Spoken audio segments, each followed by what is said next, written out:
Members of the media. Good morning, ladies and gentlemen of the media. Welcome to this presidential press conference. The President will now address you. Good morning, members of the media, and by extension, members of the Guyanese community. This morning I wish to engage the media and population on a number of issues. As you are aware, my government has set itself as a result-driven, action-oriented government. Everything we do is based on quantitative and qualitative results and action-oriented. This morning I want to go through some qualitative analysis of the achievements of this government thus far. Achievements that are people-centered, policies that are people-centered. The areas of focus this morning will be situating our current situation in a global context, foreign policy, the climate agenda, healthcare, education, food security, economy and livelihood, housing, water, oil and gas, and our current policy agenda. That is, policy issues engaging the attention of Cabinet. It is impossible for me to go through all the sectors and all the areas of government this morning. So I'm just going to highlight those areas I mentioned. As I speak to you this morning, most, if not all, of the developing countries are faced with multiple crises that have invested in deteriorating food and energy security, increasing poverty, contracting fiscal space, increasing global debt levels, debt servicing costs, declining liquidity, unprecedented inflation, and low economic growth. That is the current situation that surrounds the developing world. Recent statistics published by various international organizations paint a very grim picture for developing countries, especially those who are vulnerable to climate change. The head of the United Nations Development Program recently discussed that more than 50 poor countries are likely to become bankrupt unless rich countries inject targeted liquidity into these countries. Of the countries with severe debt problems, 28 are from the top 50 most climate vulnerable nations in the world. The latest World Bank debt sustainability analysis revealed that 4 Commonwealth member countries are in debt distress. 21 are at high risk of distress, whilst 20 are at moderate risk and 4 are at low risk of debt distress. According to the World Bank, food inflation is 5% higher in 66.7% of low-income countries and 81.4% of low-middle-income countries, based on inflation data for February and May 2023. Based on the Global Report on Food Crisis 2023, over 250 million people are facing acute hunger. The report specifically revealed that 258 million people across 58 countries and territories face acute food insecurity at crisis or worse levels. During 2022, up from 193 million people in 53 countries to today, 258 million. Most developing countries are off track to achieving sustainable development goals in 2030 due to climate-related disasters, economic slowdown, unprecedented inflation, currency volatility, and surging interest rates and debt levels. Consequently, developing countries are faced with $4 trillion investment gap in sustainable development goals. $4 trillion. According to the World Bank, current trends suggest that 574 million people, approximately 7% of the world population are projected to live below the poverty line by 2030. The most recent Joint Child Malnutrition estimates for 2022 revealed that 148.1 million children under 5 were stunted in 2022, which is equivalent to 1 in 5 children in this age group worldwide. This is just the context in which the global environment and Guyana is operating. The situation around the world is indeed worrying. I'm not going to go through other indicators, which also include developing countries battling as they prepare for extreme El Nino weather phenomena. And this is something that we've been warned about here also. That is projected to cause global economic losses estimated at 3 trillion.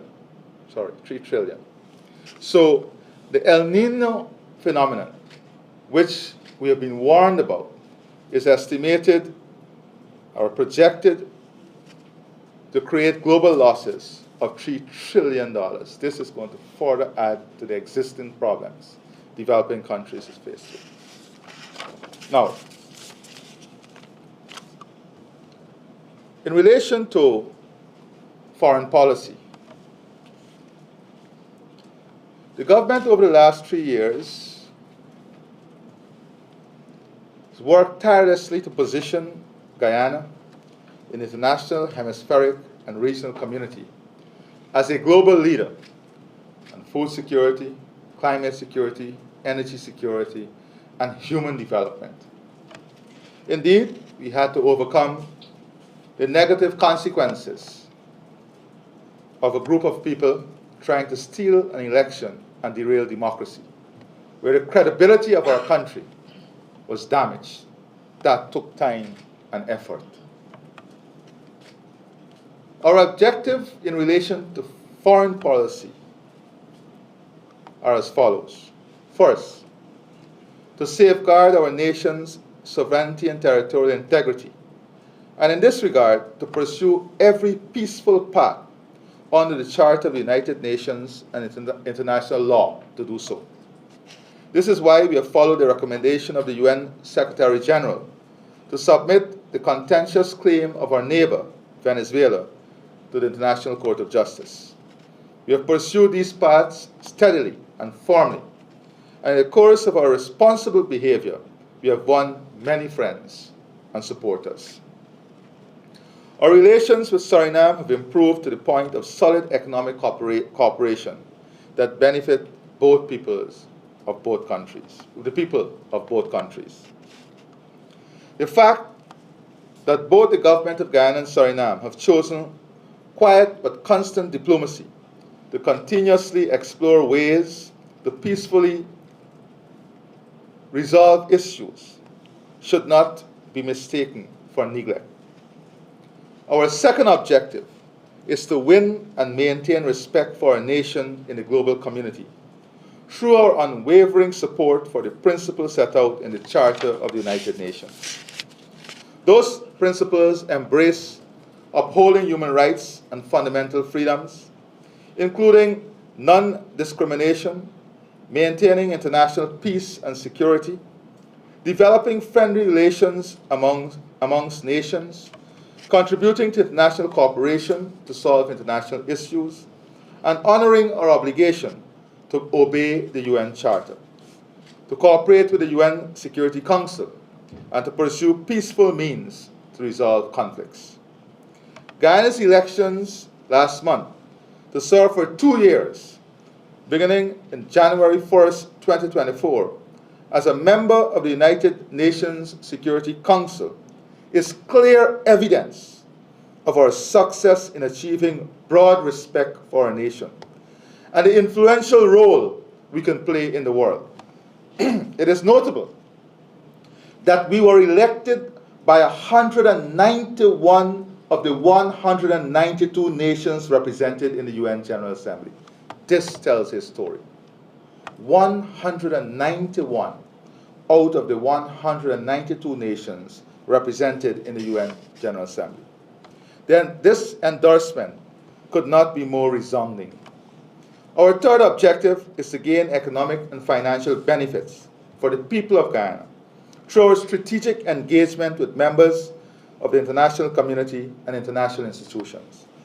There is no question that we are achieving this objective, which is a continuing pursuit. However, I point now to our success in the removal of visa requirements for our people to visit and do business in the United Kingdom after decades of visa restrictions. Beyond this tangible benefit, I also note the many economic cooperation agreements we have concluded in a variety of key areas with leading nations in Africa, Asia, the Middle East, Europe, and North America. These agreements will advance tourism, commercial transactions, the export of goods and services, investment in the energy, manufacturing, and agricultural sectors, the creation of new employment, as well as the enhancement of education and health facilities. Our fourth objective is to continue to advance and strengthen the Caribbean community and the people of its member states. Our Caribbean brothers and sisters with whom we share the closest historical relationship.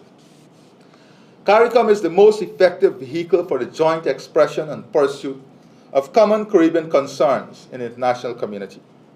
Each of our countries is stronger for the support of all the others. Further, the deeper economic integration within CARICOM offers the opportunity for the economic advancement of all in trade, in joint institutions, and in providing wider opportunities and markets for individuals and businesses. Our fifth objective is to develop closer relations with the countries of South America with which we share the continent. There have been traditional obstacles to the development of such relations, born of the experience of rival empires.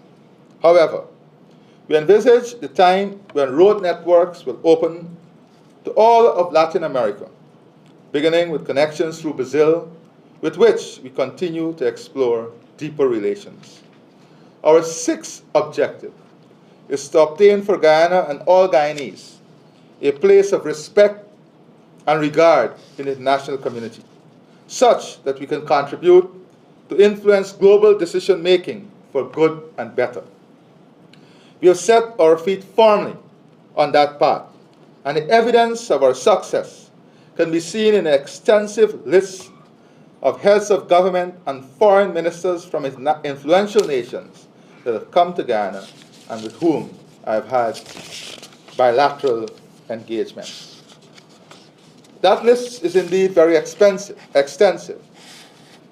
In relation to heads of state, prime ministers, and leaders, global leaders, I've had direct engagement with more than 70. We have signed more than 60 international MOUs, air service agreement, and joint communique.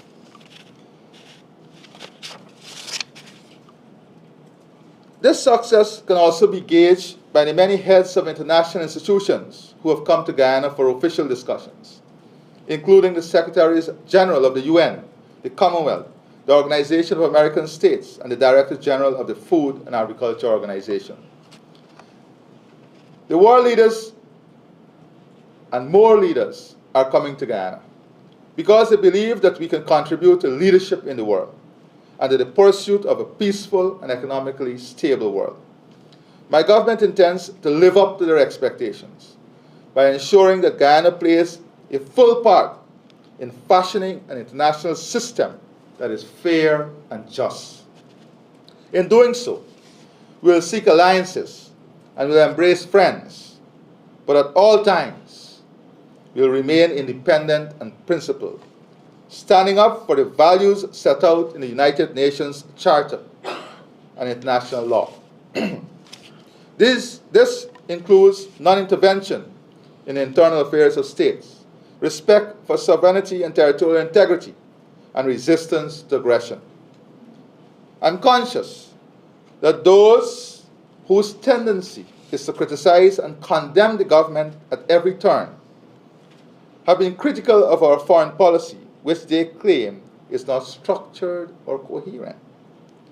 This claim has no basis in fact. Rome was not built in a day. And the results of our action-oriented foreign policy speaks for itself. I wish to turn my attention to our leadership on climate matters. As I said, part of our agenda is to provide global leadership on this issue.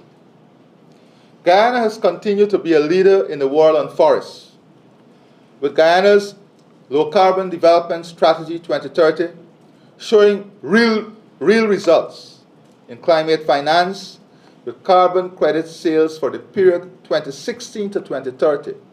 And we went back to get legacy earnings for a period we were not even in government.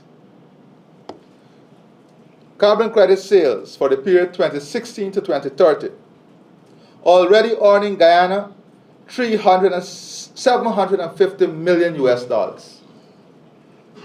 $750 million US dollars. This is as a result of Guyana's landmark issuance as a first jurisdictional scale carbon credit program in the world.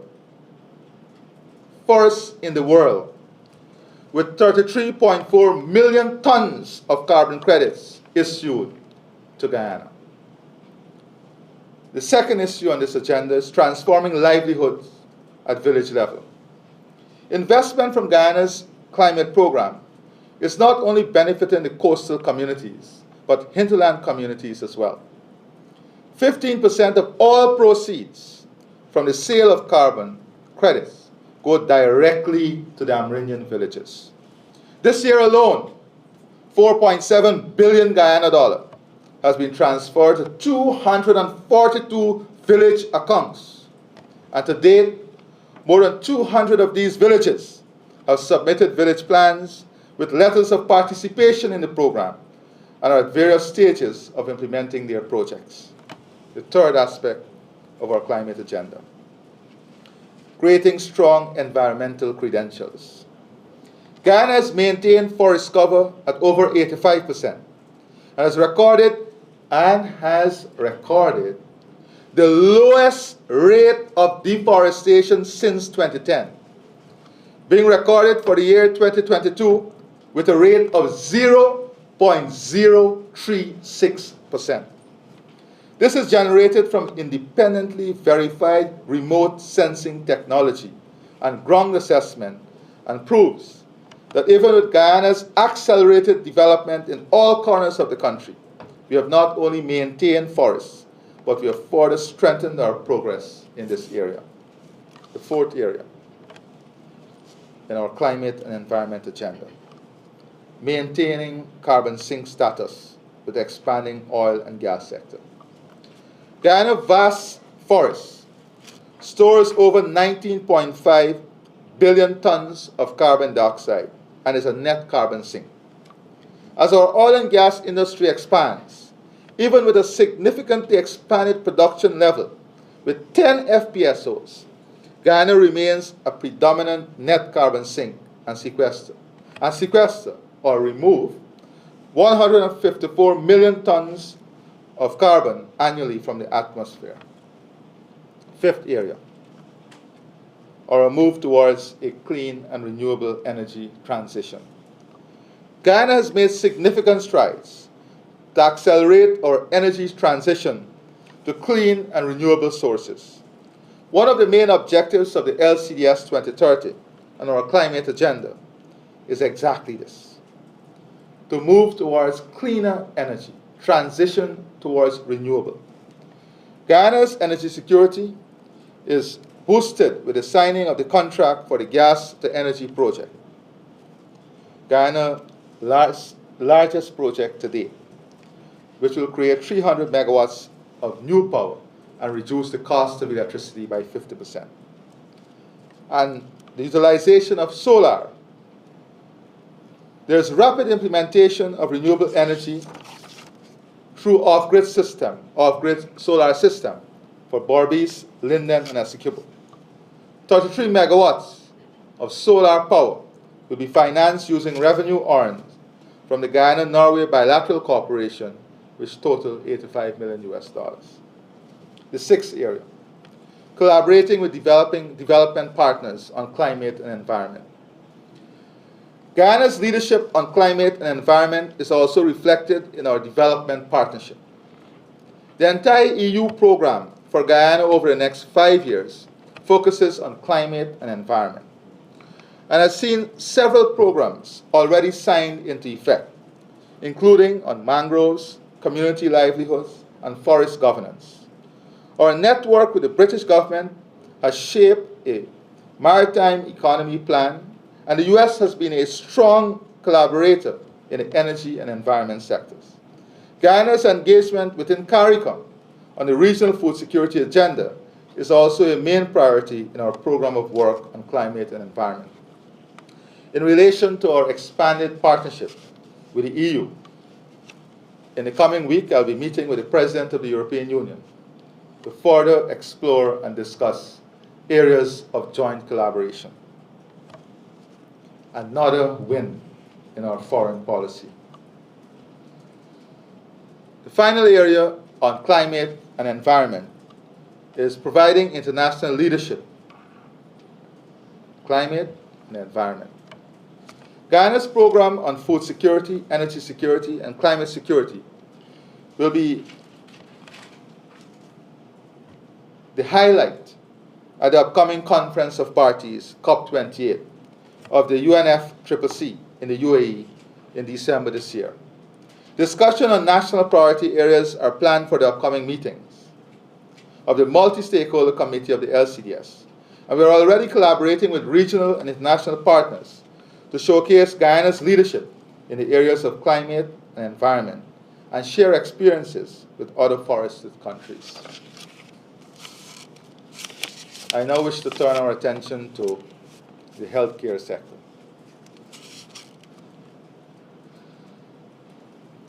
The PPP promised in our manifesto for the March 2020 elections that we will transform the health of our people by building a world-class healthcare system built on the principle of equity.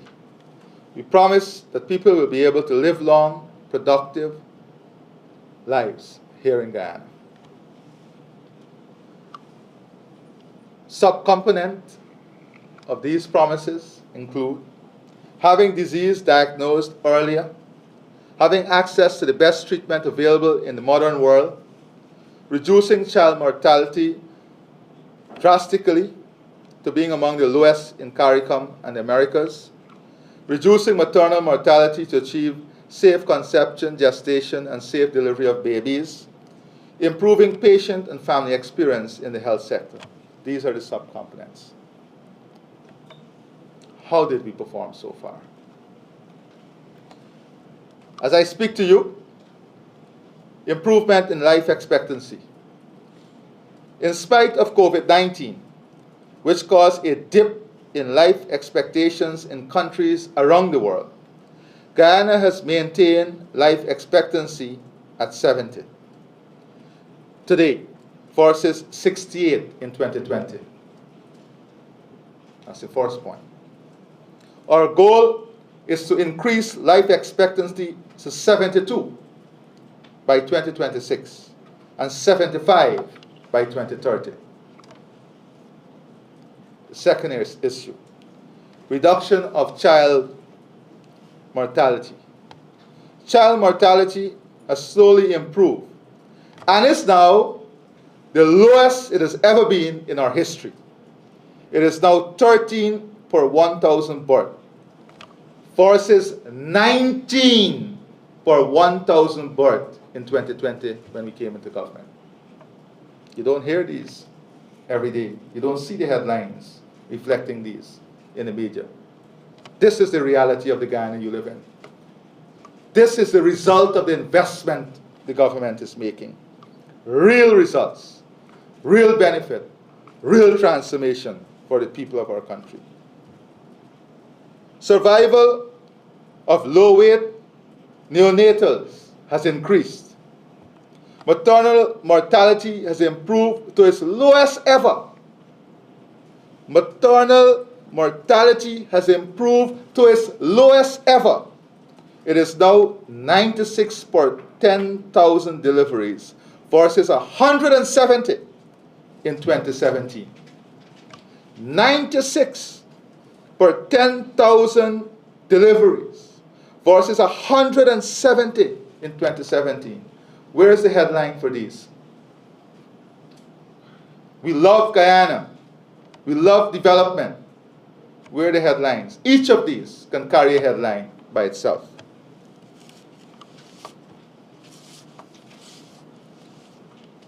Cardiac surgery is now being provided in large numbers, both in private sector and at GPHC. More than 250 interventional treatments, whether it's echo, stents, angiograms, for heart diseases, done each month at the Georgetown Public Hospital Corporation by GPHC doctors. And we expect to introduce regular open heart surgery for adults this year to enhance our cardiac service care.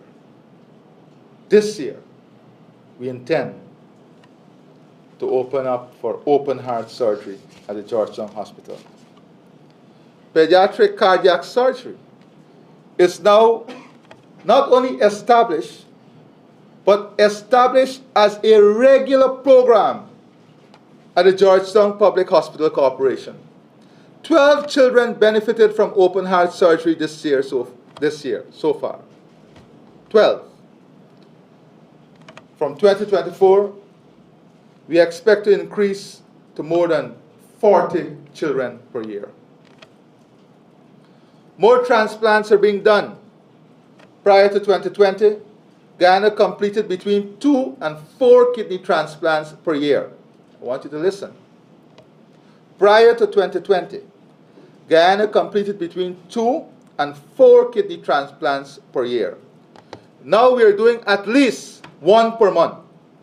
At least 1 per month, when you do the average.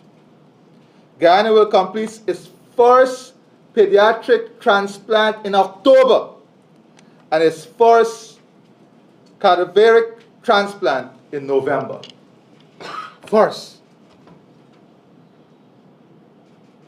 Marcel, these are all headlines for you. I'm looking forward to see the next 10 days of newspapers, only on healthcare. The number of surgeries has increased and is now approaching more than 22,000 per year. 22,000 surgeries per year. I pause here to recognize the efforts of the nurses, the doctors, the health workers. We must applaud them. This is the results, the qualitative results of the investment that we're making. This year, we've completed 55 knee and hip replacement. 55 knee and hip replacement. And we expect to increase this to more than 100 per year, so as to reduce the long wait by our citizens. This is what your country, Guyana, is already doing. This is what your country and your government is delivering for the citizens of our beautiful country. More brain neurosurgery and other specialized surgeries are being done at the Georgetown Public Hospital Corporation and at New Amsterdam hospitals. From about 100 less complex brain surgery per year, Guyana now is completing more than 150 moderate, from 100 less complex to now 150 moderate to complex brain surgeries per year for the first time pediatric neurosurgery can be done. For the first time, pediatric neurosurgery can be done. These are the results of our investment. This is the real Guyana. These are the facts. This is the qualitative analysis of the investment. CT scans at Georgetown Public Hospital Corporation, which under the last government you had to pay for. CT scans came at a cost under the last government. These scans are now free of cost. CT scans, now free of cost. At the Georgetown Public Hospital Corporation, we do more than 1,000 per month. Free of cost. More than 1,000. The waiting time at ERs around the country has reduced. Waiting time for cataract and other surgeries have been drastically reduced. You remember the last government closed down the center in Port Moran that the government of Guyana and the government of Cuba invested in, that was providing regional services. Last government shut it down. Today, we have reopened it, reinvested in it.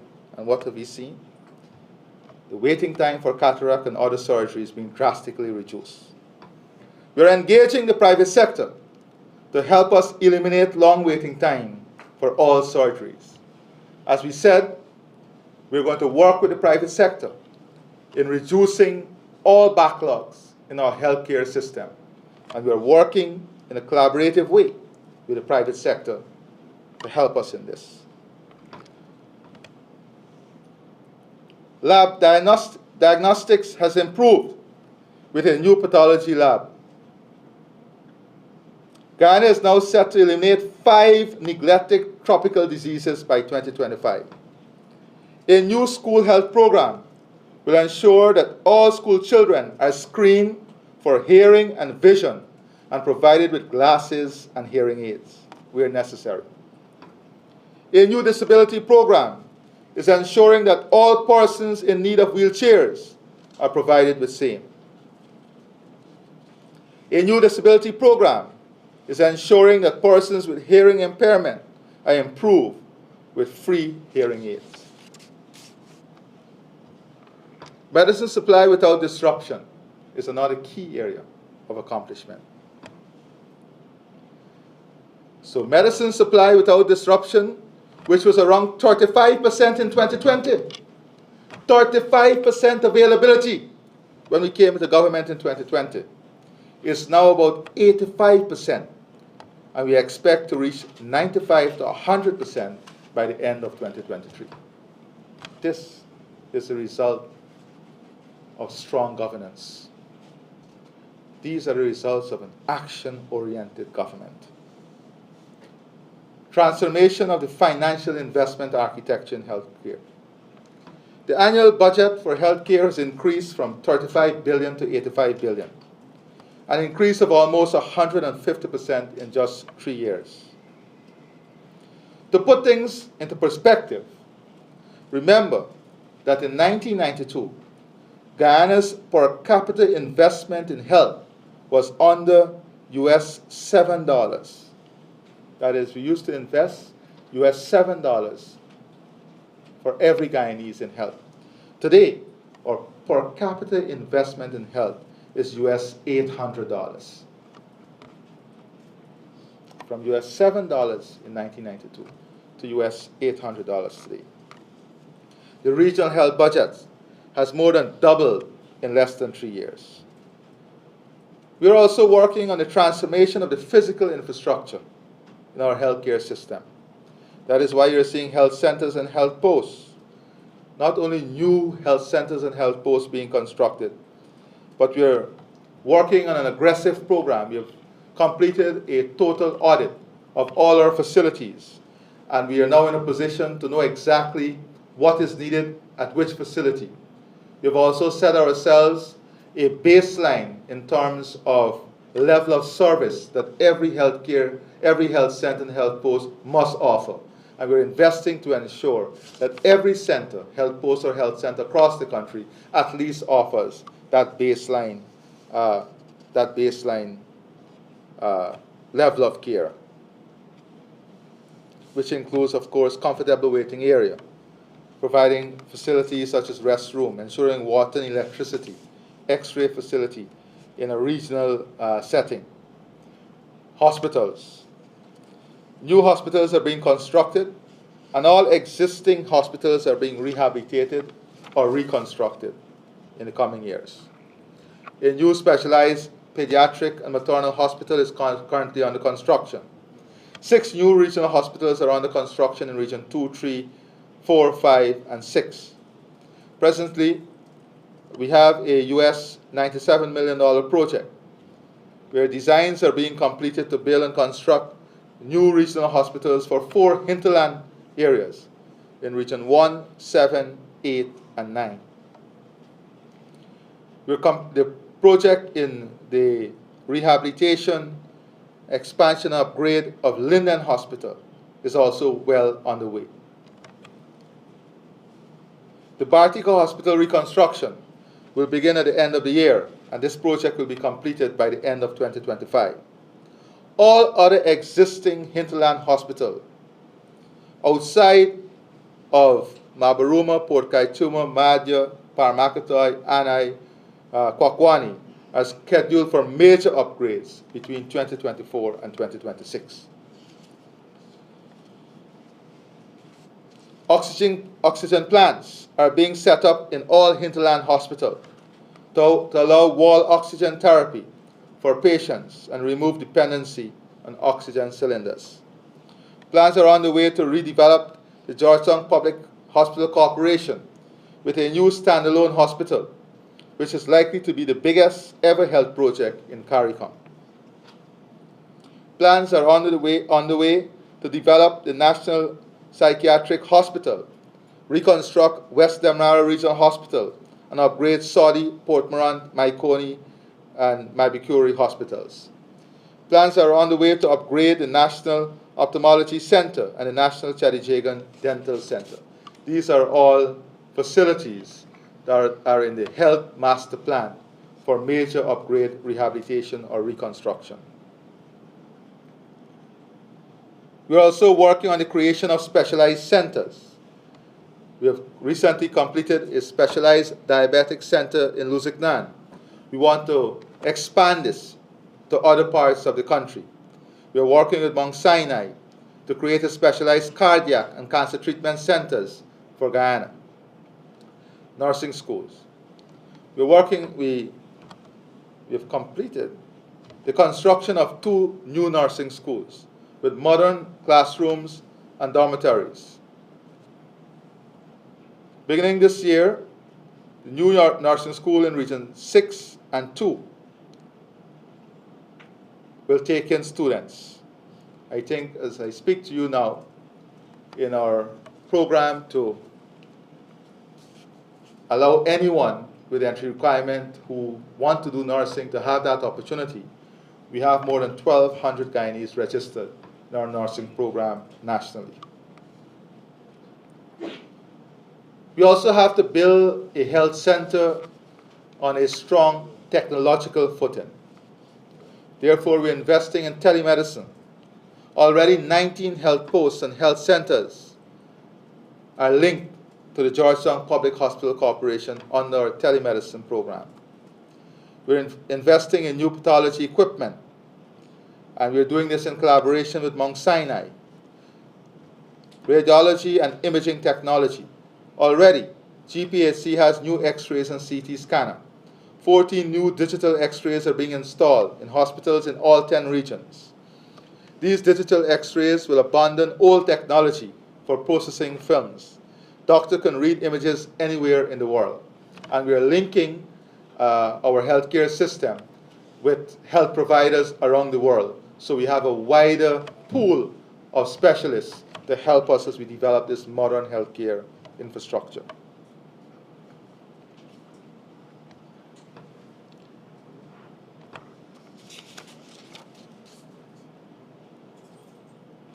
We're also working on using robotics, non-invasive methods of surgery as part of our modernization of the healthcare system. For a matter of fact, we have had more than 20% of surgery at the Georgetown Public Hospital are done using these new technology. We're investing in new ophthalmology equipment. At the end of 2023, 4 more retinopathy and cataract diagnostic centers will be operational. We're investing in new neurosurgery equipment to increase the number of brain surgeries at GPHC and to introduce neurosurgery in New Amsterdam and Linden. New neonatal intensive care units for all regional hospitals by the end of 2024. New laboratory equipment to make kidney and other transplants such as liver routine at Georgetown Public Hospital Corporation. New equipment to allow open heart surgery at Georgetown Public Hospital Corporation in real time will be put in place before 2025. A new pediatric cardiology program has started at Georgetown Public Hospital Corporation. New equipment to permit knee and hip replacement are also being sourced. These are some of the transformative, qualitative results of the investment we have made so far in our health sector. But we can't do this if we don't at the same time expand and improve our human resource assets in healthcare. That is why we now have an expansion on medical postgraduate training. At the Georgetown Public Hospital Corporation presently, we have 16 postgraduate programs. This year we'll add a new postgraduate program to specialize more doctors for neurology. In addition, we'll increase the number of places to train emergency workers, doctors, gynecologists, pediatricians, surgeons. We are developing a hybrid nursing program to increase training of nurses from about 150 to 200 per year. A new training program will now enable us to train between 1,000 to 1,500 nurses per year. This program has already started. And not only the training of nurses, but we are also working on specialized areas for nursing. So we have postgraduate training in nurses for specialty areas. These are the things that we're doing. We also have a program for physician and nurse leadership program with McMaster and York Universities. We're developing a management leadership program with international health education providers. There's also transformation in emergency care, in new ambulance service, training of emergency medical technicians, training more emergency specialist doctors, training more emergency and trauma nurses, and of course, more medevacs. All of this is geared towards achieving the promise of the manifesto, that is a results-driven, modern, world-class healthcare system that brings with it equity. That is why we're redeveloping hospital networks in the hinterland, making surgery routine in the hinterland hospitals, improving technology and staffing at hinterland hospitals, offering more medevacs, telemedicine, improving connectivity, building medical warehouses, and introducing training hubs in the hinterland. I now wish to turn our attention to the education sector.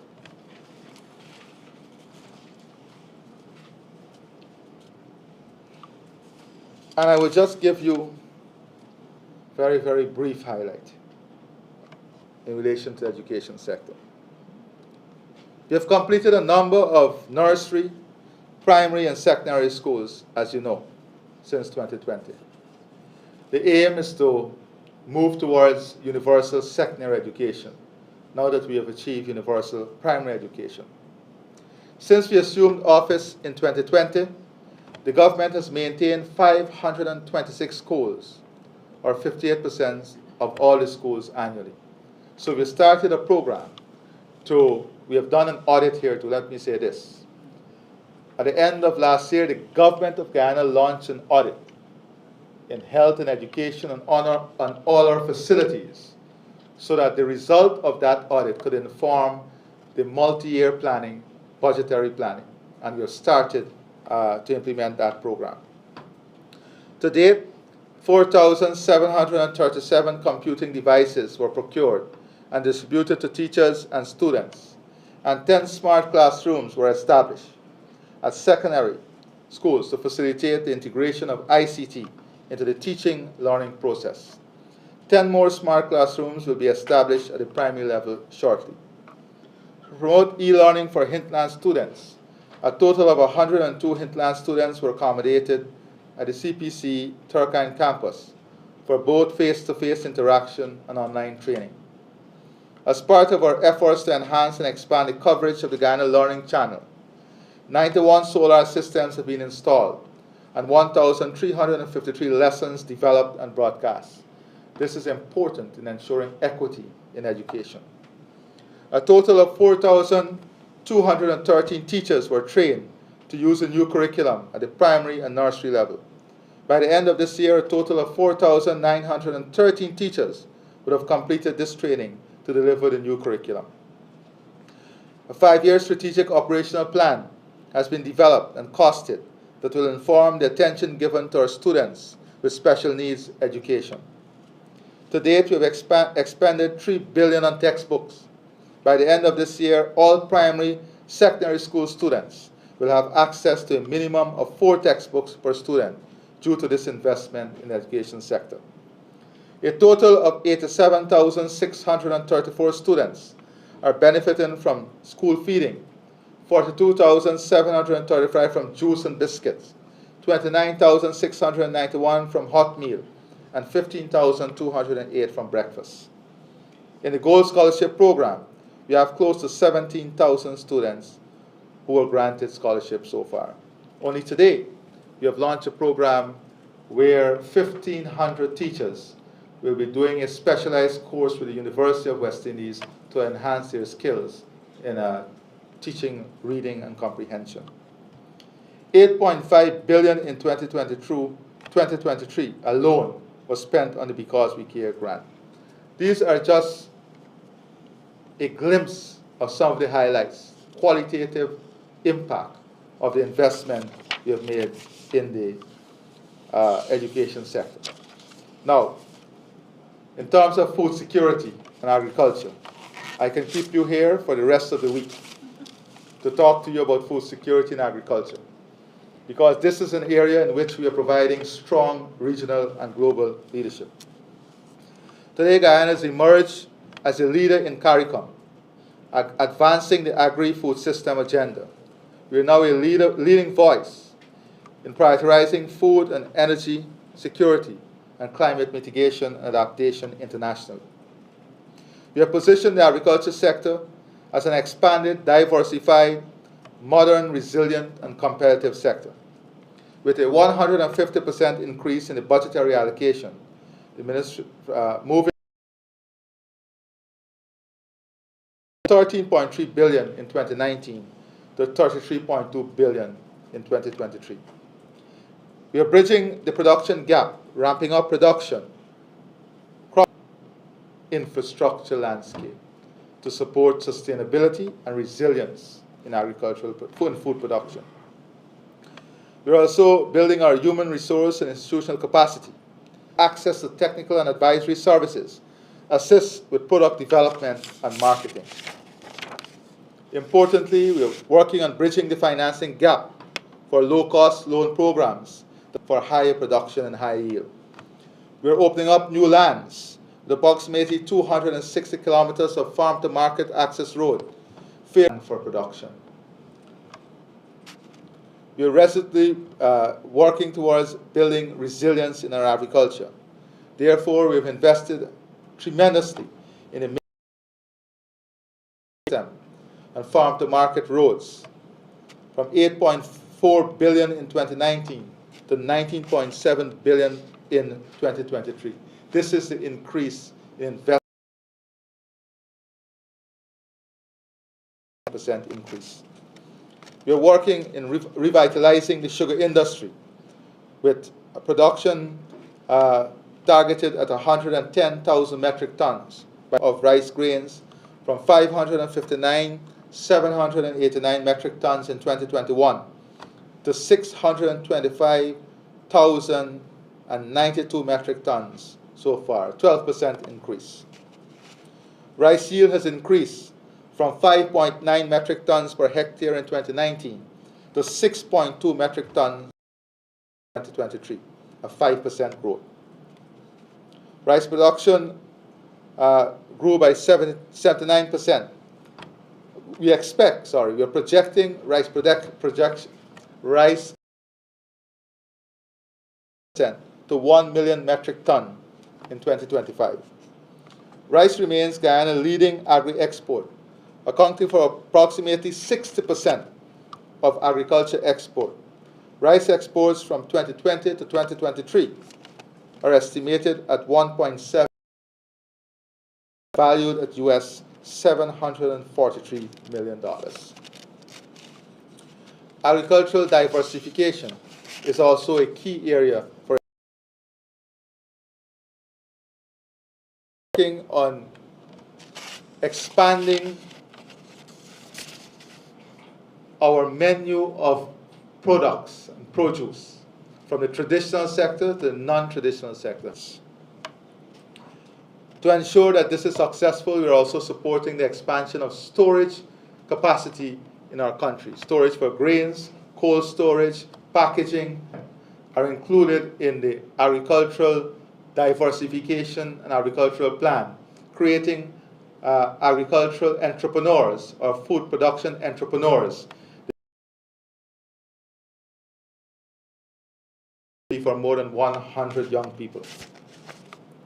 Diversification would also focus on cultivation of coconut, citrus, spices, and new crop, such that we have at experimental stage, and we are confident that these are crops that we can now bring into our production stream in the agricultural sector. Dairy milk facility to support private sector investment. Livestock meat production is expected to increase by 43%, from 47,188 metric tons in 2025. Additionally, over 13,000 acres of pastures has been developed for cattle farmers. All of this is to advance and grow the project. Brackish water shrimp production grew by 500%, expanding over 1,000 acres and benefiting for tilapia and tambaki. Is also a project that is expanding, especially in the hinterland. I want to turn our attention briefly to the context earlier and what is the environment in which Guyana is operating.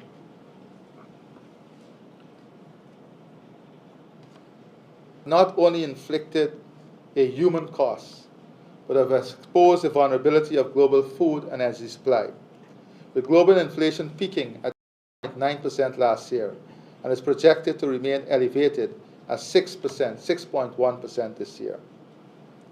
Close to tourism-dependent countries, inflation levels rose to an estimated 7.9% in 2022, up from 5.4% in 2021, and is projected at 4.3% this year. The commodity exports of the Caribbean experienced inflation level rising to an estimated 13% in 2022, up from 11% in 2021, and is projected to remain elevated at 7.6% this year.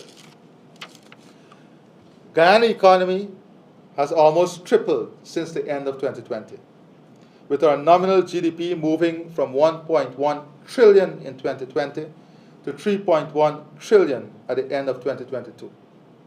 Of course, this is largely owing to the startup of oil production at the Liza Unity FPSO. Guyana is now the fastest growing economy in the world. For the period 2023 to 2026, Guyana is projected to grow at an average 25% annually. Guyana non-oil growth is now projected at 7.9% this year, building on the 11.5% growth recorded last year. Despite challenges, Guyana managed to grow its economy and put measures in place to reduce the burden of elevated prices on citizens, while at the same time prudently managing financial resources. At the end of 2022, Guyana debt to GDP ratio stood at 24.6%, down from 38.9% a year prior, demonstrating government's commitment to prudent fiscal management of the country's resources. Now, if you look at economic growth estimates, the world is estimated to grow at 2.8% in 2023. Advanced economies are expected to grow at 1.3%. Latin America and the Caribbean, 1.6%. The Caribbean tourism-dependent countries at 3.2%.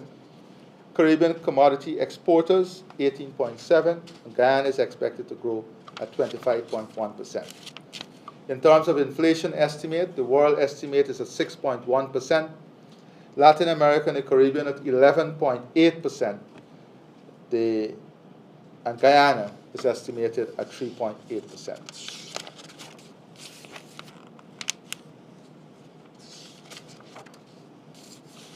As I said, I don't need to remind you of all the measures we put in place to cushion the effect of cost of living. In less than 3 years, we have faithfully worked to fulfill our manifesto promises. In our first budget, more than 200 plus taxes and fees imposed by the APNU-FC government was fully removed. The electricity and water subsidies were restored, benefiting over 28,000 pensioners. We increased old age pension by 61%. We restored and increased the Because We Care cash grant. We restored the discipline services 1-month tax-free bonus that was previously removed by the APNU-FC government. In keeping with the promises to provide jobs, we are expanding and outstripping the promise that we made of 50,000 jobs. Today, the narrative out there is we can't find workers. If I may turn our attention briefly to the housing sector. Total investment in infrastructure in new and existing housing areas increased from $17.2 billion in 2021 to an estimated $53.3 billion in 2023, an increase of almost 340%. We have upgraded almost 69.4 kilometers of roads, with an additional 341 kilometers planned for 2023. From 2021 to 2022, we have constructed 425 kilometers of new roads, with an additional 660 kilometers planned for 2023. And this is only in the housing sector I'm speaking about. From 2021 to 2022, 19.55 kilometers of highway was constructed, with an additional 17.6 kilometers planned for 2023. Specifically, 1.6 kilometers of the 4-lane connector of Great Diamond is in progress, while procurement is underway for 16 kilometers of 4-lane highway from Great Diamond to Craig and then to Land of Canaan.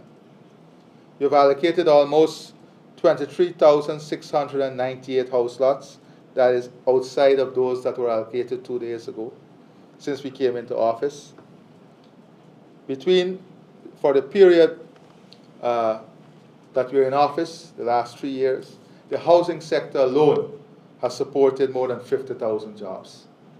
The housing investment in the housing sector alone has supported over 50,000 jobs.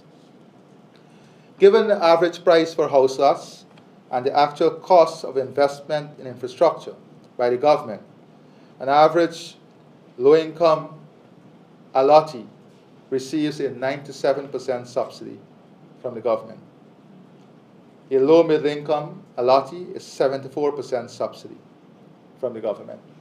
This is the investment the government is making on behalf of the people. Every time someone is allocated a house lot, that is a share of investment the government is putting in on your behalf to give you an asset that carries a higher net value, that increases your own net value, and of course, work as a catalyst for wealth creation. I now want to turn our attention briefly to the water sector. As you know, there are a number of goals we set ourselves in the water sector.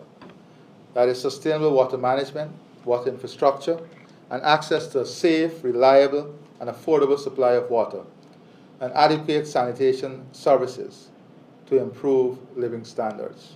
That was goal 1. Goal 2, sustainable water supply is also an essential driver of the government's low-carbon growth strategy for sustainable development. Goal 3, Guyana Water and Sanitation Sector Strategic Plan 2021-2025 aims to increase access to potable water supply to 100%, increase treated water coverage from 52 to 90%, reduce water losses, non-revenue water, and the modernization of the wastewater and sanitation infrastructure. Goal 4, government's ambition is to achieve the United Nations SDG Goal 6 before 2030. Goal 6 is to ensure availability and sustainable management of water and sanitation for all. How are we performing? Government, in pursuit of achieving the United Nations Sustainable Development Goal, specifically SDG 6, to ensure availability and sustainable management of water sanitation for all, has invested since 2020 more than $27 billion in this sector. Under the Public Sector Investment Program for the potable water supply sector from 2020 to date, government has provided the following resources. Coastal Water Supply Program, $19 billion. Hinterland Water Supply Program, $2.9 billion. Urban Water and Sewage Program, more than $3.7 billion. We've invested heavily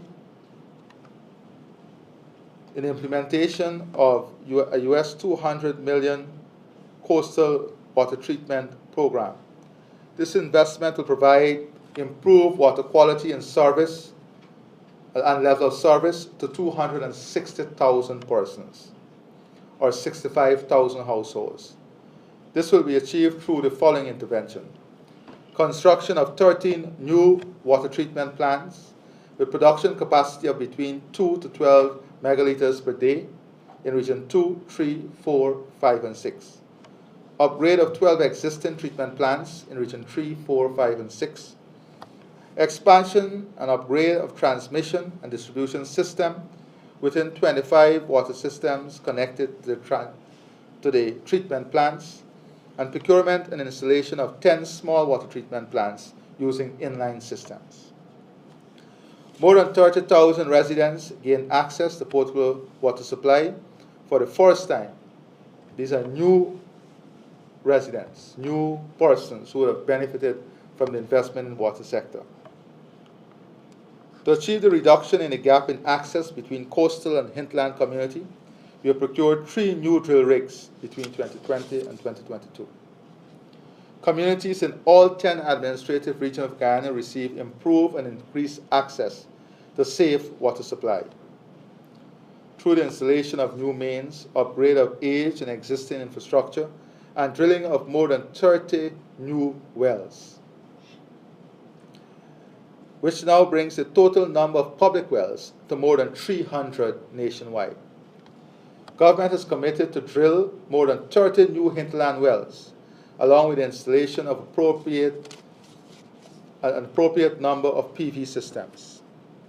Currently, Government of Guyana is seeking funding for the construction of a major wastewater treatment facility in the city of Georgetown. The improvement in the social and economic well-being of the population. The government has seen it prudent to reduce the financial impact on our citizens. As a result, the imposition of value-added tax on potable water has been removed in 2020. You'll recall that the previous government, the last government, imposed VAT on water we removed that. Over 28,000 pensioners are receiving free water supply for up to 10 cubic meters of water per month. And this relief is being fully subsidized by the government to the tune of 523 million Guyana dollars. In 2021, the government of Guyana's most comprehensive initiative in the potable water sector is to reduce the hardship that citizens and business face alike, was to reduce water tariff across all categories of customer. In COVID, in the global financial distress, this government has reduced water tariff across all categories of customers. 178,000 customers would have benefited from that 5% reduction. This has provided an estimated $260 million annually in disposable income back to the citizens. Under our major public sector investment program, 2020 to 2022, we have improved access and quality of service of potable water supply. The government has expended in excess of $10 billion to support the expansion of water distribution system, drilling of new wells. We have also provided over 10,000 new service connections during this period. We have completed drilling of 2 new wells utilizing in-house capacity. So not only are we expanding, but we are building our in-house capacity and capability. And we have been able to complete 2 new wells using our in-house capability and capacity. In urban water, over 50,000 residents would have benefited from improved service delivery and quality as a direct result of the execution of an investment of $410 million, one of which you would have seen in Church Street. This saw over 35% of city residents benefiting from improved water quality and service levels. In the hinterland, because equity is important for this government, in the hinterland and riverine communities, some 20 new wells and water systems have been completed. New wells and distribution networks were completed in many communities in Region 8, Region 1, Region 9, Region 7. The proportion of the hinterland population with access to potable water has significantly increased to 75% as I speak to you. One of the major global issues in terms of water is groundwater resources. That is why we are now also working on the full implementation of our IWRM, that is the Integrated Water Resource Management System, which would seek to utilize more efficiently our surface water. There are some low-hanging fruits for us that we have completed studies in ensuring we bring this fresh water into the production capacity. In Region 4, for example, we have the East Demnara Water Conservancy, the Hope Canal. A feasibility study has been completed indicating the viability of the Hope Canal as a potable water source from Coven John to Cane Grove on the east coast of Demnara. In Region 7, the Bartica 5 Miles Creek. A study was completed to use the 5 Miles Creek as a potential source of water to serve the 5 Miles and 4 Miles community in Bartica. In Region 10, the West Watuka Conservancy. The West Watuka Conservancy has excellent water quality, and a project is currently being implemented to use the water as an alternative source to the Demnara River to supply potable water to the residents of Linden. This will reduce the dependency on chemical use by 80% in the region's water supply system. If I may briefly touch on some issues on oil and gas. Guyana total recoverable reserves are over 11 billion barrels. Crude oil reserves have been ranked 17 in the world and 3rd in Latin America as I speak. Increased production of our medium sweet grade crude with low sulfur content has government revenue projected to be US $10 billion annually by the end of the decade. Our natural resource fund, as you know, is growing, and we are looking to the modernization of our country, health, education, agriculture, and the fueling of the new economy and expansion of the economy from revenues from the oil and gas sector. Currently, Guyana crude oil production, which includes the Liza Unity and Liza Destiny, averages about 400 barrels per day.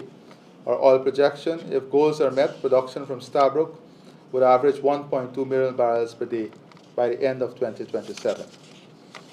Now, in our legislative agenda, we have 77 pieces of legislation presented to the National Assembly from September 2020 to present, and 70 have been fully enacted of the 77 that were presented.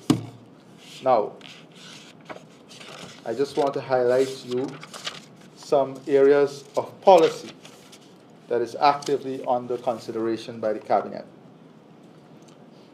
We are now looking at our national policy on solid waste, on the new solid waste management bill, a national zoning plan, new regional and urban planning framework, master plan to achieve universal secondary education. And on this note, commencing from September, Spanish will now become compulsory in our school system. Our national infrastructure master plan, the reformulation of the integrated water resource management system, framework for a national consultation on updating the poverty reduction strategy as an input to the national prosperity plan, conceptual discussion on a national gas strategy, the regional food hub, the regional energy hub, repositioning traditional sector to more value added, the conceptual work on the national manpower master plan, community safety response infrastructure, and this community safety response infrastructure includes the CDC, fire, creating back a volunteer group to support a fire brigade back into communities, the community policing group, and finalization of the National Border Patrol Unit role so that we can move towards implementation. In addition to these issues, our intention is to have all the members of the Public Service Commission sworn in before the end of this week. This will pave the way, and also the full complement of members for the Police Service Commission. In terms of constitution reform, towards having the consultation mechanism, the consultation work in terms of constitutional reform commence during the last quarter of this year. So work on the consultation to commence during the last quarter of this year. In the intervening period, we'll be setting the system in place and having the process launch to have different stakeholders nominated, or nominees from different stakeholders, so that we can commence preparatory work for the consultations. Thank you very much. On the government's performance. It is now 11:20. Organizations, media organizations here today.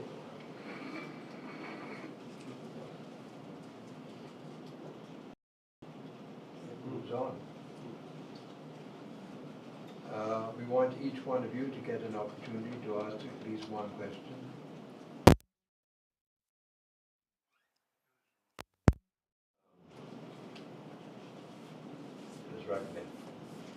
Thank you.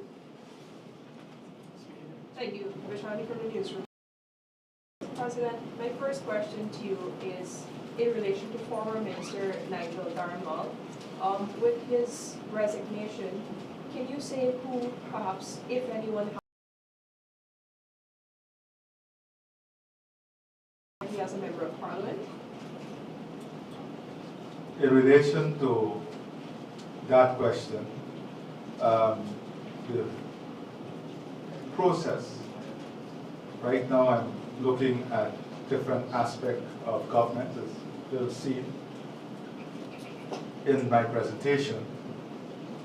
I'm looking at full functioning of government, and before the end of this week, I'll be making some announcements, which include the reassignment and assignment of the responsibility in that portfolio.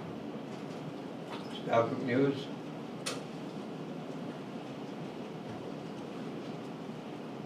We'll go through the protocol, your name, yourself and the organization. Marcel Thomas from the Sabbath News. On the same former minister, Nigel Darrell case, I make reference to your statement from Trinidad when you announced the resignation. Observers have pointed out that then you made no mention of a complainant in the case. Do you see this as a major omission, or was this deliberate in terms of having no sympathy for that person? And the follow-up to that would be, in that same Trinidad statement, you said Ms. Darmlal said that he didn't want to bring government into this dispute, hence his reason for the resignation, but he would continue to support the party. Does government plan on hiring him in any capacity? Does your government? Thank you. First of all, I want to make it very clear that children and women and their welfare is of utmost importance to me and this government. There is absolutely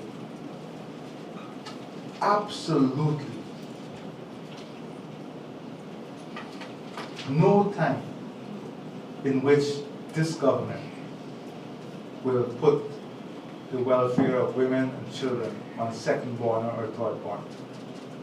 The welfare of women and children is utmost important to us. At the time, I was dealing specifically with state agency that made a pronouncement and my consequential action in relation to that pronouncement. Haven't heard from the minister. That is all it is.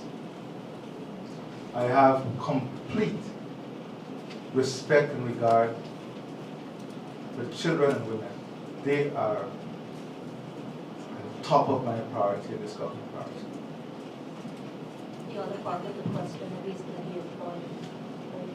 What is that? Follow up on here. Well, the leadership of this party is decided by the members of this party at the Congress. Every leader of the party is elected at, I'm coming to, but I want to make this point very clearly. You know, we have to follow rules, we have to follow system. And I'm working as President of GAR to build systems that serve the population. System in which the population can find honor in being part of, and system through which we can trust. Just before, and I don't want to comment on this, just before I came to this press conference, some letter that is circulating was brought to my attention. I have not even read it.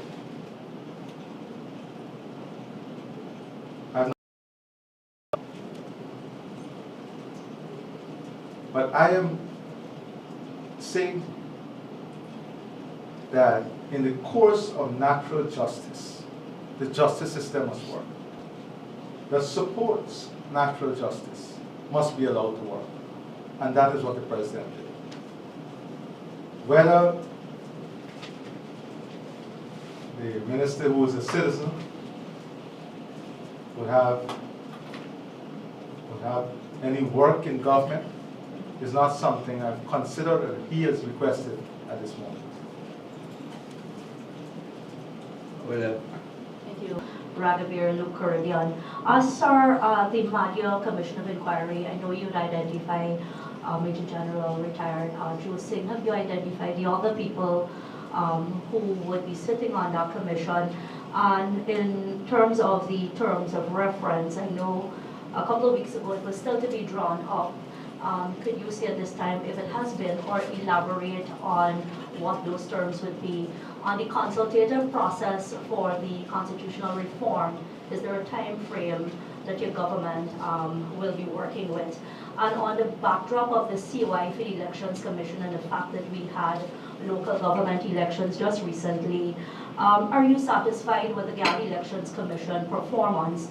And during and after the local government elections, Hold on. what needs to change, if anything? Hold a minute. That's all. You asked 4 questions. Or 5. But I will not have one reporter ask a series of questions. Yeah. If that happens, I'm speaking. If that happens, then other reporters will get no opportunity. You ask one question and a follow-up. You wait your turn to ask a second and a third. Thank you, Mr. President. I'm not yet president. That was from President Ali. Well, you know, this is one of the problems that we have. We have to respect systems. And there's a moderator that is communicating to you. I think that you ought to, as we show respect to you, you ought to demonstrate some level of respect to the moderator. That is a natural course of professional journalism. And I'm open at all times to the media and journalists. You know this, Nazima. Thank you, Mr. So President. let me say on the COI, I'm in consultation with a number of potential candidates. I have not confirmed their constitutional reform. The work that we are doing is now going to bring the consultative process into operation. We're presumptuous to say that this will be the timeline until that group, the consultative group, is in place, exercise as to how this timeline can evolve. In terms of the terms of reference for the COI, we have to have the full complement of commissioners there, and they have to have an opportunity and input also into the finalization of the terms of reference. I believe in consultative work and to have views of everyone who's involved in a process as part of the process from conceptualization to completion. In terms of GCOM, listen. Next question. Good morning, Mr. President. Kiana Wilbur, Crenshaw News. Sir, Guyana has been here to, yes, we are growing at a very rapid pace, but the reality is that we do have a human resource crisis. With the number of projects your government is pursuing in the oil and gas industry, how are you tackling, what is the plan to tackle the human resource crisis for the oil and gas? How have you improved human resource management or increased that since your time in office from 2020 to now, specifically for the oil and gas industry? And I have a follow-up. Well, I can go at length on all that we have done to improve our human resource skill set. Nationally, we've invested tremendously in technical education, much of which is to support the oil and gas industry. Secondly, we have supported auxiliary service, transport and logistics, all of this we have supported. We're also working now on the building of investment that will include the national, the Hospitality Institute. That will have to train about 6,000 people. We are working now on making, creating a system in which all our teachers will have the opportunity to become. It's not only give them an opportunity to get training, but to get higher levels of salary, because a trained teacher, a trained graduate, and so on get higher levels of salary, and we are working on a salary scale system also to reflect this. The Gold Scholarship Program is geared at producing people to function not only in the oil and gas sector, but to meet the requirement for the oil and gas sector, and to meet the requirement for the expanded construction sector, and all that we're doing in the economy. One of the main issues facing the upward movement of our nurses and health workers. Only yesterday, I met with a number of nurses at Georgetown Hospital, and I'm so happy for the work they are doing.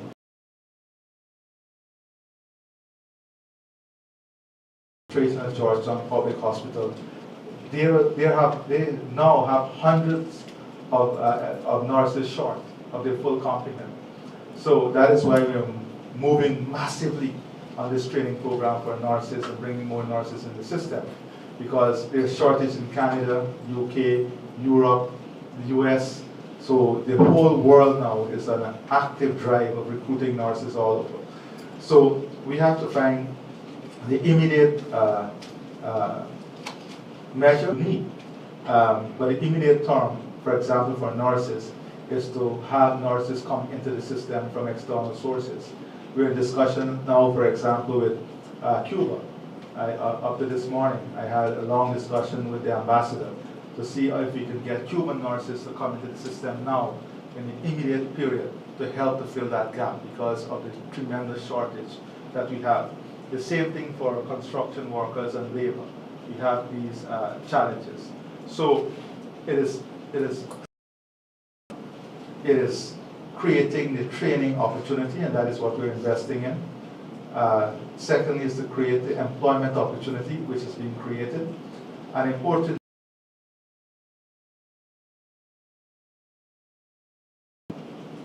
is countries that get a lot of resources from oil and gas, for example, or natural resources.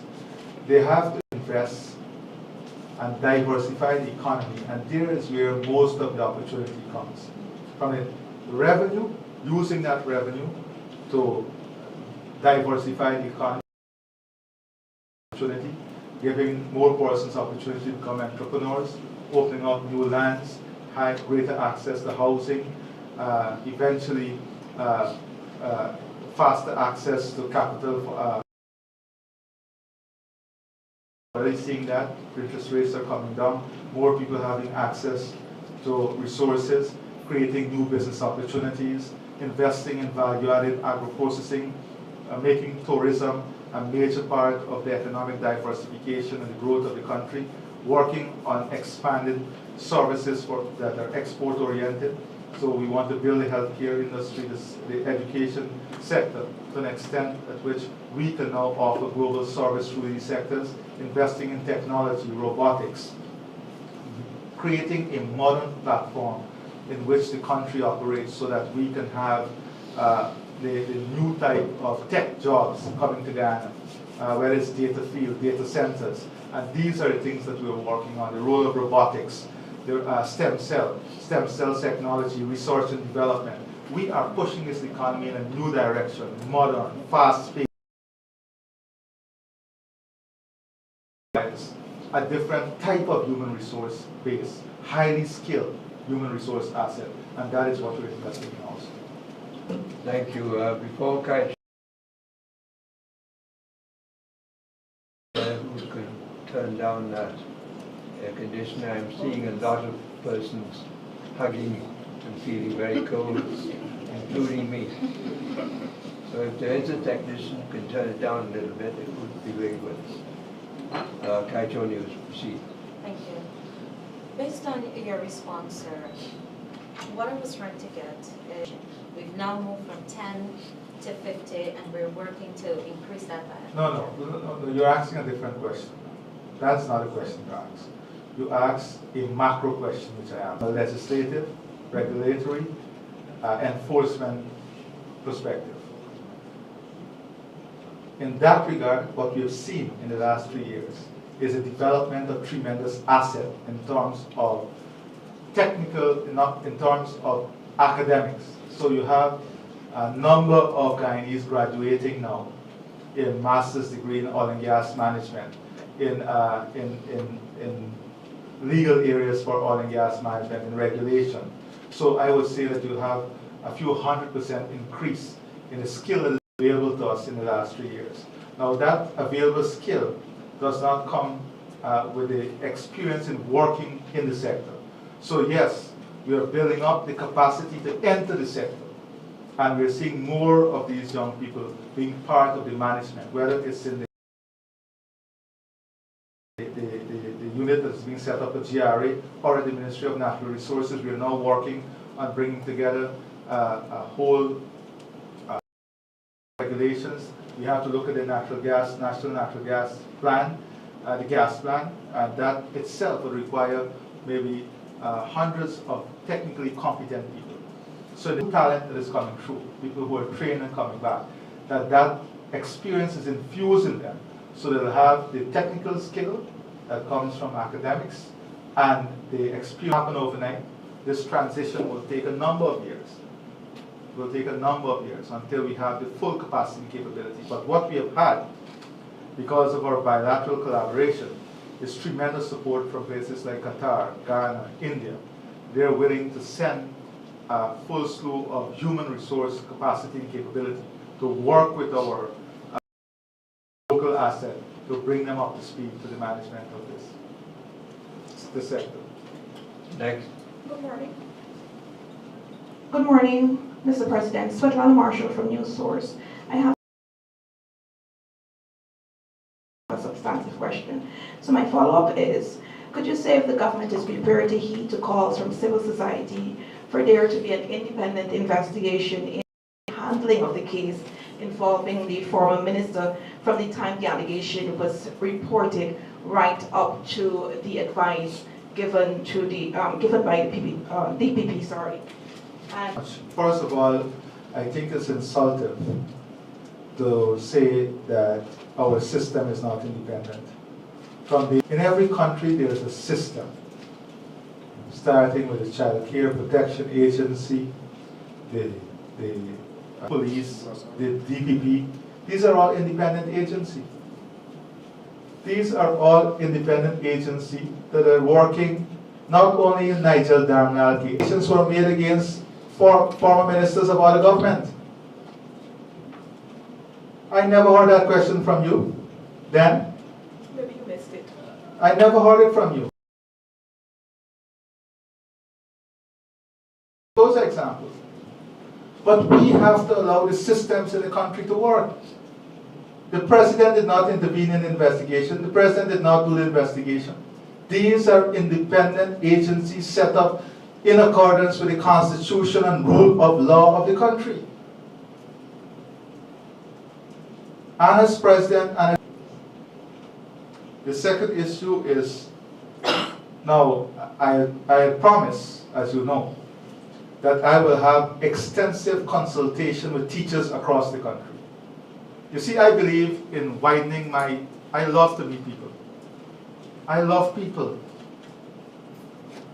I feel at loss when people from the leadership EU CELAC leadership conference and my state visit in China, you will see me in every region with our beautiful teacher. Every teacher will grow. Every teacher will have a better standard of living. So I'll be consulting not only the union, I'll be consulting with the teachers themselves. Thank you. Spanish is going to be compulsory in the school systems. I just wanted to know if this is for both primary and secondary levels, as well as do we have enough teachers to be able to teach Spanish? You previously mentioned one of the agenda items being the financing for the Mabura to Latham Road. Can you say what are some other agenda items and when exactly? And my security people would say that's a very challenging security question. But definitely we'll know when I leave. One of the challenges in this region is flights. The plan that we are discussing with all our bilateral partners. We also have climate, energy, and food security as key areas and key topics for discussion with China. As I said, to be discussing, I'm sure. So I would say that our agenda has some specifics, but in terms of Spanish. I hope that, now I've seen, now that I'm in this, have this responsibility to Ghana, is that I dropped Spanish in secondary school. And being the only English-speaking country, we have to realize too that we're part of this continent that speaks Spanish.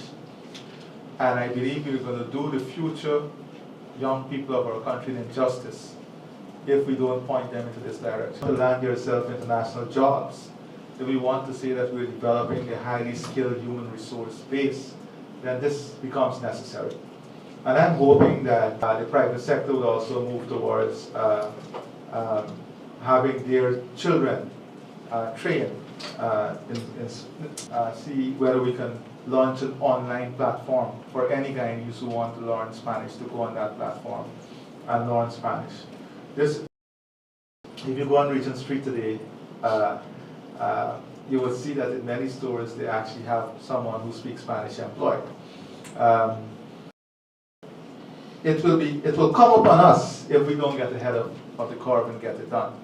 So I've asked for a full assessment. I've been told that we have adequate capability, especially at the secondary level, to have partners to loan us human resource assets in this period of transition, because I would want that at least, what is it? What do you call it? Grade 4? What is primary 4 now? Primary 3? Grade 5. Grade 5. At least from grade 5, grade 4, grade 5, you through the learning channel that we can deliver this training also. So I think that we have enough capacity, and we're going to build the capacity to have this introduced, at least from the start from grade 4 or 5. Good morning, thank you. Leron Bromell, NCM, Mr. President. Two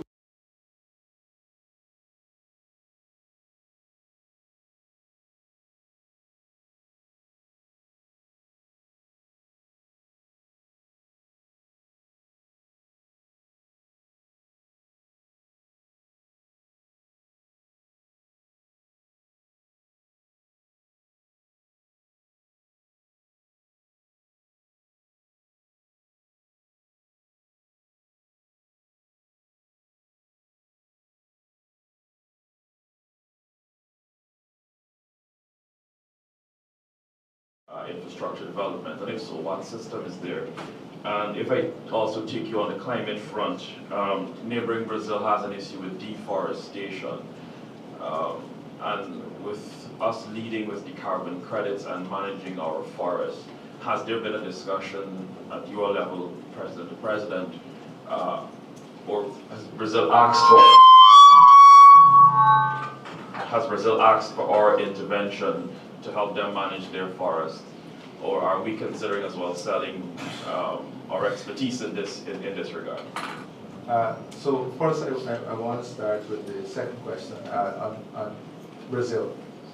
Part of President Lula's manifesto is to work on replanting of the forests. So that's part of his manifesto. I've had the opportunity to have extensive discussions with President Lula on joint programs, and including climate and the forests. So we are ready not only to offer support to Brazil and to work together with Brazil, but we have offered the support to CARICOM, Belize. We're working now in a leadership group in Commonwealth, because there are other countries in the Commonwealth with huge forest cover, to share our expertise. With Suriname, we have offered technical support, because we see ourselves as being part of the solution and being part of providing that leadership in a very, very strong way. So yes, we're taking this very seriously. In the EU, for example, in my meeting with the President of the EU, this is a main area. And we're going to launch a very aggressive program at COP28 on the lessons learned and the model that Guyana is using And that model is gaining more and more momentum and traction because it has brought results with it. In terms of the skilled workers, one of the problems is that the region itself has shortages. So many countries in the region has tremendous shortage in skilled workers. But it's not only the skilled workers, you know. It is skilled workers and it's the culture. And you know, as a country, we have to address this issue with the brutal honesty, and because unless we can change the way we do things and understand that the circumstances require a new approach, then we'll not be able to increase the productivity. So we're accustomed working single shift. Countries that have gone through this pace of development that we are going through, you have to start doing 2 shifts, 3 shifts, using the night opportunities, they call it, because of climatic condition, rainfall. You have to convert good days, good day opportunity when you have the night to also good night opportunities. So that is something that is new to us. But if you go around the country, more and more you're seeing tower lights up and people are working in the night and extending the work hours. Then you have our culture. You know, 2 weeks ago we had the holiday on a Thursday. We had a holiday on a Friday and a Monday, right? So many sites were shut down because workers did not turn up from Wednesday to the next Tuesday. And this is something we have gone through many times. That can't work in this space that we're going at. And then you have a third problem, where because of the increase in the day wages, so some drivers today, 2-3 years ago, they were getting $6,000 per day. Some are getting $12,000, $10,000, $8,000 per day at the minimum. Drivers, operators isn't even worse. So you work in 3 days what you were working for an entire week 3 years ago.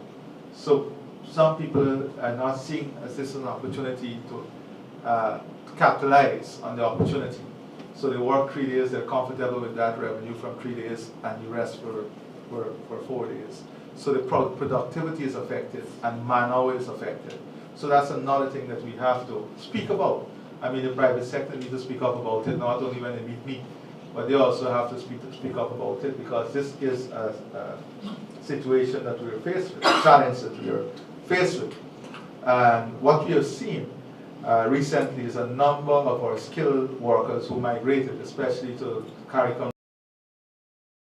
If you go to the housing programs that we have, you will see many of the people who are working there are those who returned from Barbados or returned from Trinidad and Tobago, some returned from St. Kitts.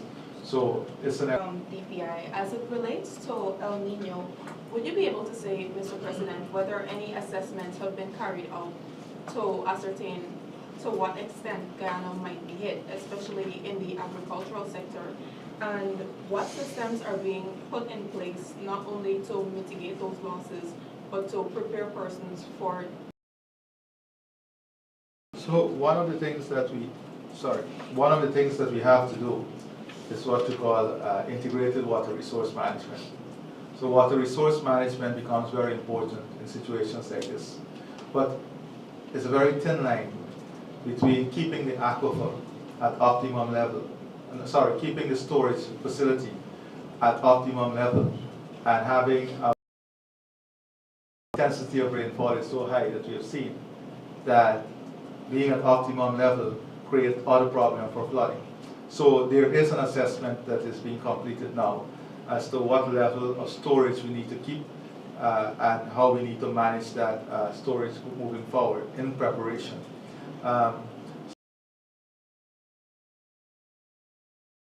Ongoing now by the Ministry of Agriculture in preparation for this.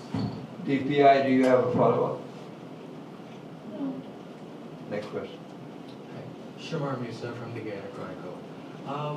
Can you elaborate on the direct and indirect benefits of Guyana being and maintaining its position as the leading FDI destination in the Caribbean? And I have a follow-up. Well, really, the direct and indirect benefit is the jobs and the spin-off. So, for example, we have eight hotels under construction right now, where work would have started. On completion of those hotels, you're talking about thousands of new jobs being created. That is thousands of families who now have more disposable income. When the call centers increase their capacity by 1,000 workers, that's 1,000 persons now who have additional income coming in.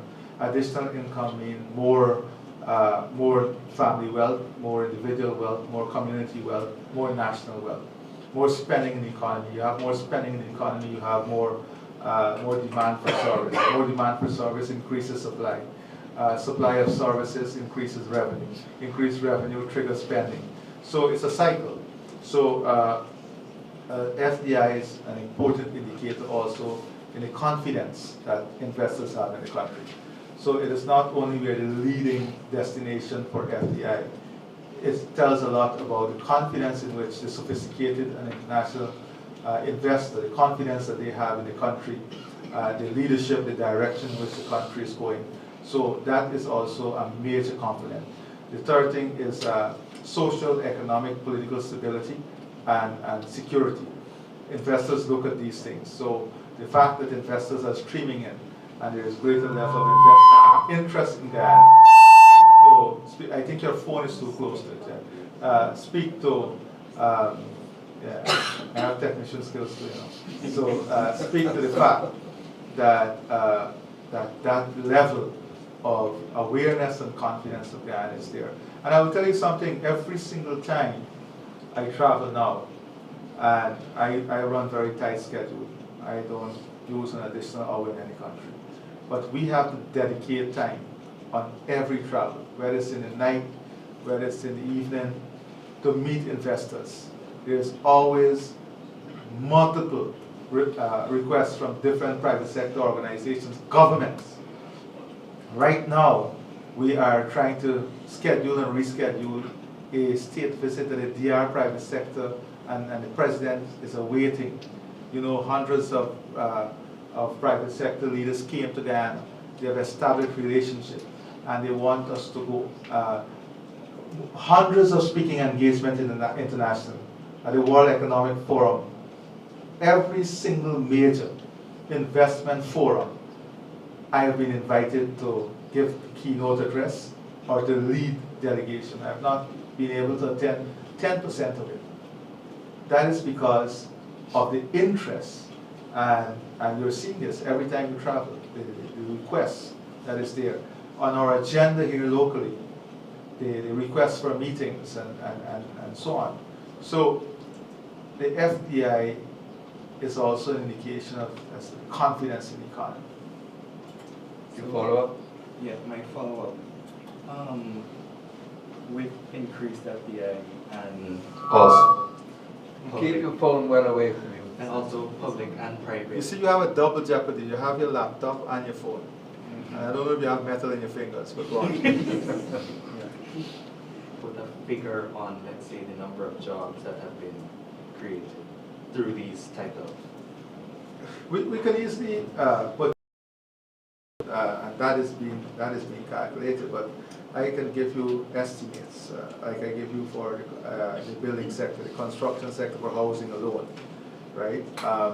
If you look at the hotels that are coming on stream, by the time you get to 2025, you will need at least 6,000 new entrants, not existing, new entrants in the hospitality sector.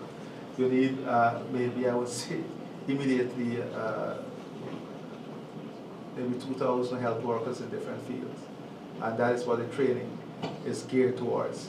Then you have a number of companies who tell you every day they're losing, Kiana, you hear this because you cover the sector well. A number of companies, local companies, are saying you're losing their workers to the oil and gas companies that are coming in. And some of these workers are the workers that are highly trained and highly skilled. When you look at companies that are in manufacturing, machining, industrial development. So if you look at the number of companies coming in specialized warehousing, tooling, fabrication, you know, all of these things generate employment. And that is why you're seeing a deficit in the system. The manpower pool has not been able to respond to the high levels of demand.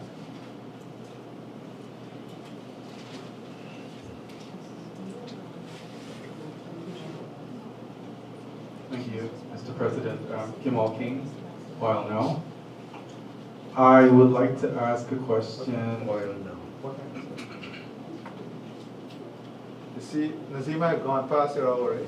We could go another 20, half an hour with you, man. Oh. We don't see you. Yeah, you see, and that is unfortunate for you to see. And I will say it again, Nazima, and we have to be honest.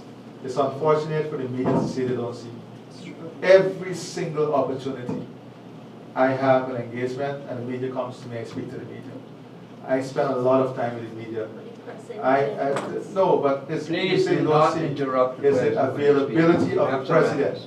It's availability of the president to the media, and it would be very unfortunate if any media person here can say that the president is not available to you at any time you call. And I ask all of you here, Marcel, am I not available when I go out? You come to me with a question?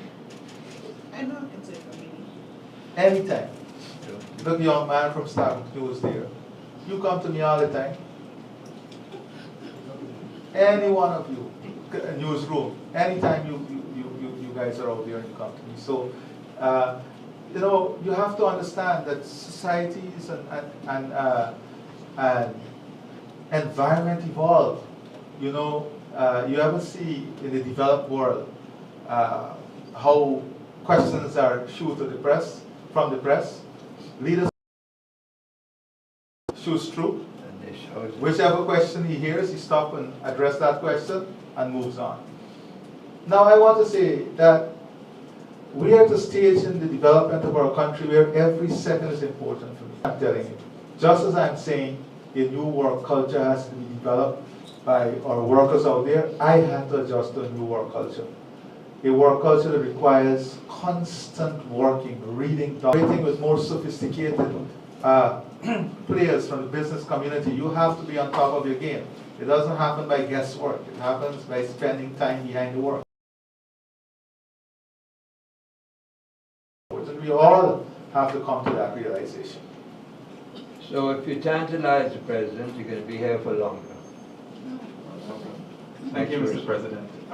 When you ran for office, one of the major regulation and establishment of the Petroleum Commission, you have explained this morning that the government has made tremendous progress in executing its legislative agenda.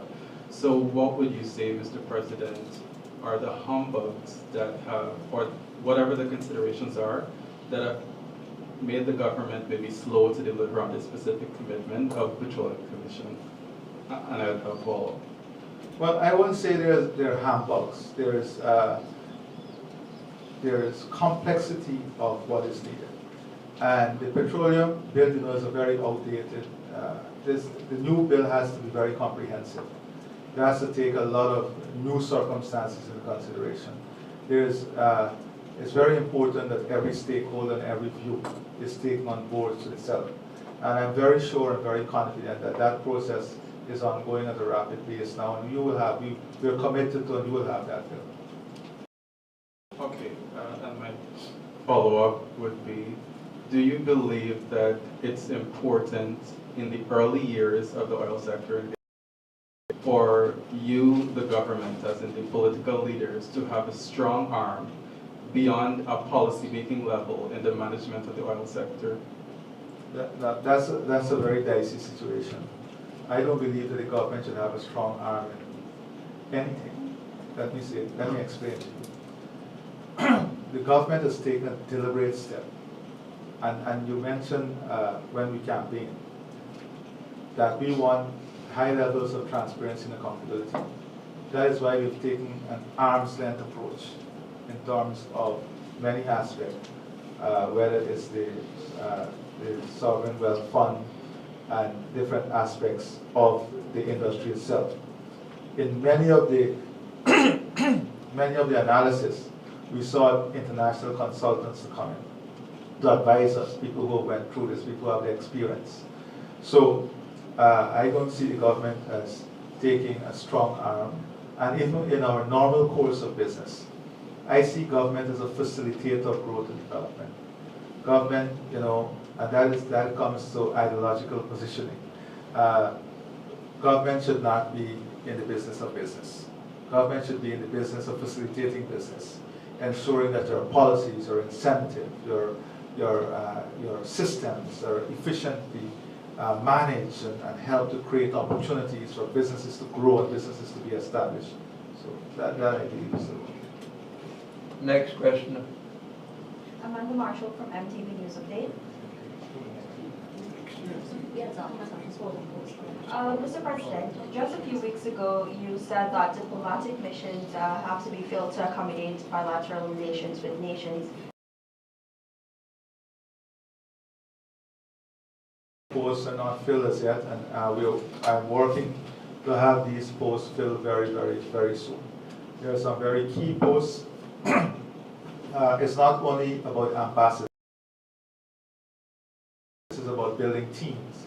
I spoke about military attaché in some areas that are critical now because of the level of presence of Guyana and improve and expanded bilateral relationship on security and our importance in terms of the regional security architecture.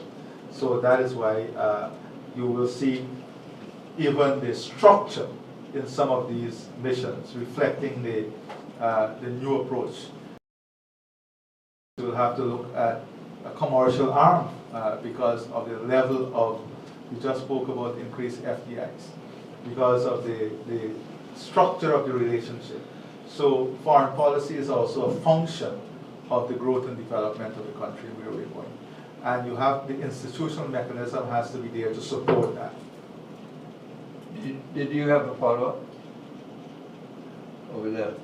Josiah Williams, NCN News. No, NCN have been already. All right, thank you then. I Did you copy everyone? No.